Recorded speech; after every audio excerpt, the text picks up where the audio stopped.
बिस्मिल्लाहिर्रहमानिर्रहीम। अस्सलामुअलैकुम। कैसे हैं आप सब? उम्मीद है आप ठीक होंगे, खैरियत से होंगे, जहाँ भी होंगे खुश होंगे और रब्बुल आलमीन के अता होने वाली नेमतों से लुत्फ़अंदोज़ हो रहे होंगे। हमेशा की तरह इस व्लॉग का आगाज़ भी एक अच्छी बात से। वो अच्छी बात ये है, अच्छा सोचें और अच्छा बोलें, क्योंकि बदगुमानी और बदज़ुबानी दो ऐसे ऐब हैं जो इंसान के हर कमाल को ज़वाल में बदल देते हैं।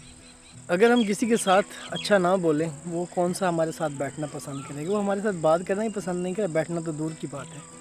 तो यही था आज का मैसेज। उम्मीद है आप इसको पसंद करेंगे। मेरे बैकग्राउंड में जो आपको आवाज़ें आ रही हैं, बताइएगा कि आपको कैसी आवाज़ें लग रही हैं। ये सिर्फ गांव में ही सुनने को मिलती हैं, शहरों में नहीं मिलती मेरे भाई।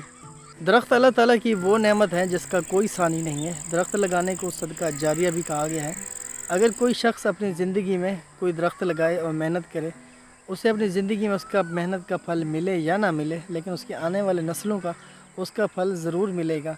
इसी तरह जब कोई राहगीर या कोई मुसाफिर उस दरख्त से गुज़रता है, उससे कोई फ़ायदा हासिल करता है, तो उसका जो सवाब है उस शख्स के नाम आमाल में लिखा जाता है। मेरे गांव में कुछ दरख्त हैं, वो आपको दिखाता हूँ। उम्मीद है आप इसको पसंद करेंगे। तो सबसे पहले बात करते हैं पीपल के दरख्त की। ये एक बहुत ज़्यादा लंबा सा दरख्त होता है जिसकी लकड़ी कोई कारआमद नहीं होती है, जलाने के काम आती है। तो इसके जो पत्ते हैं वो जानवर को खिलाने के काम आ सकते हैं।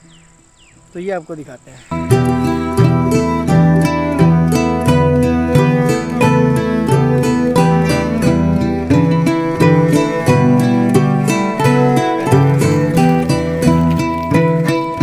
पीपल के बाद अब बात करते हैं कीकर के दरख्त की। ये बड़ा मज़बूत किस्म का दरख्त होता है। इसकी लकड़ी बड़ी इंतहाई मज़बूत होती है। इसके जो पत्ते होते हैं और इसके अलावा फलियाँ लगती हैं, वो बतौर चारा बकरियों वगैरह के लिए इस्तेमाल होता है। तो उसकी लकड़ी बड़ी कमाल की होती है। इससे हर किस्म का फर्नीचर बनाया जा सकता है। अब जी बारी आती है शीशम के दरख्त की। ये देख रहे होंगे मेरे पीछे। इसकी जो छाँव होती हैं वो बड़ी कमाल की होती हैं, बहुत ही घनी। और इसकी लकड़ी जो होती है वो बहुत ही पायदार होती है। इससे बहुत ही अच्छी किस्म का फर्नीचर बनाया जा सकता है। कीकर के बाद जो पहला दर्जा दिया गया है इसी शीशम को दिया गया है, बहुत ही कमाल का फर्नीचर बनता है इससे।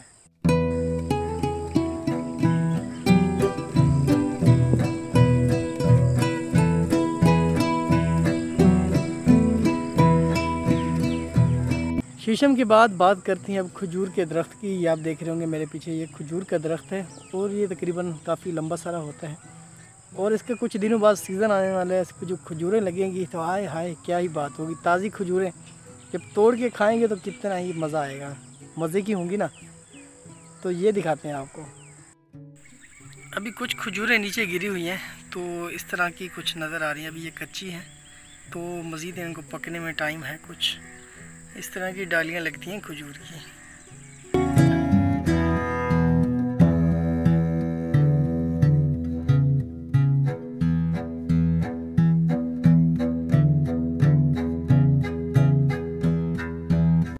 ये जो खजूर का दरख्त है ना, इसकी कुछ पिछले साल वाली छड़ियाँ खड़ी हुई हैं, इसको उतारना पड़ेगा। तो ये जो चुनाई करते हैं खजूर की, तो वो भाई साहब उतारेंगे। तो ये इतना सारा लंबा सा दरख्त होता है, और इसके ऊपर चढ़ने का भी बड़ा जिगरा चाहिए। ये जो सब्ज़ा देख रहे हैं ये बकरियों के लिए चारा लगाया गया है। इसे घास है, जंतर का बोलते हैं। ये बकरियाँ बड़े शौक़ से खाती हैं।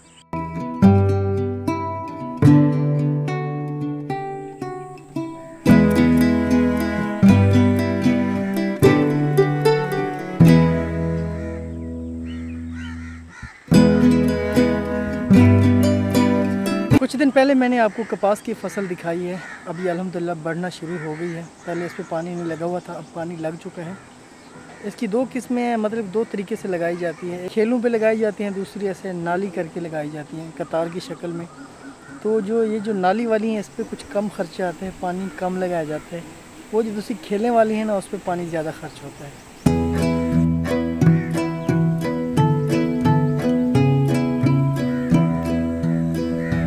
कुछ दिनों पहले नहरी पानी आ रहा था, अब वो ख़त्म हो गया क्योंकि हमारी बारी भी ख़त्म हो गई। सिर्फ उन्हें हमें तो पानी नहीं देना ना, बाकी नहरों को भी देना है। अभी उसकी जो कमी है पानी की, तो ट्यूबवेल से पूरी की जा रही है। तो ट्यूबवेल के आपको नज़ारे दिखाते हैं।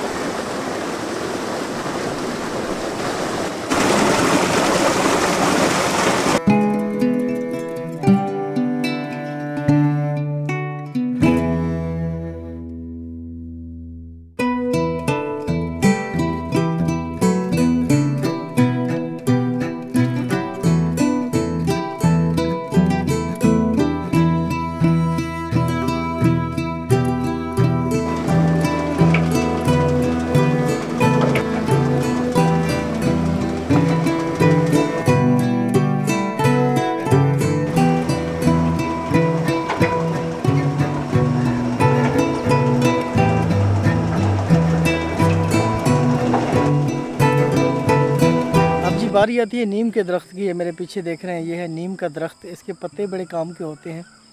तो इसके पत्ते जो गंदम जब महफूज करनी होती है गांव में, तो इसके पत्ते उतार के उसमें मिक्स करके गंदम में ना, तो उसके बाद उसको स्टोर कर लेते हैं। तो इससे वो गंदम ख़राब होने का ख़दशा कम हो जाता है। तो ये है नीम का दरख्त, इसकी लकड़ी भी काम की होती है। तो ये थी आज की वीडियो, आपने देखी। उम्मीद है आपने इस रंग को, इस माहौल को पसंद किया होगा। आप में से अगर कोई लोग हैं जिनने गाँव नहीं देखा है तो यार ज़रूर रुख कीजिए, इस तरह के जन्नत नज़ीर गाँव देखिए। आपको मेरे ख़्याल से बहुत सुकून मिलेगा। अगर आपको कोई परेशानी है तो कुछ दिन निकालिए, कुछ टाइम निकालिए, कुछ लम्हात निकालिए, इस माहौल को देखिए। उम्मीद है कि आपको सुकून ज़रूर मिलेगा इस देसी लाइफ में। यकीन माने कि बहुत ही मज़ा आता है ऐसी ज़िंदगी का। तो इस वीडियो को यहाँ पे करते हैं ख़त्म। अपना बहुत सारा ख्याल रखिए, दुआओं में याद रखिए और बताइए कि मैं कुछ बेहतर कर रहा हूँ कि नहीं। अल्लाह ताला आपको हर वो चीज़ अता करे जिसकी आप ख्वाहिश रखते हैं और आपके लिए जायज़ हो। फ़ी अमान अल्लाह।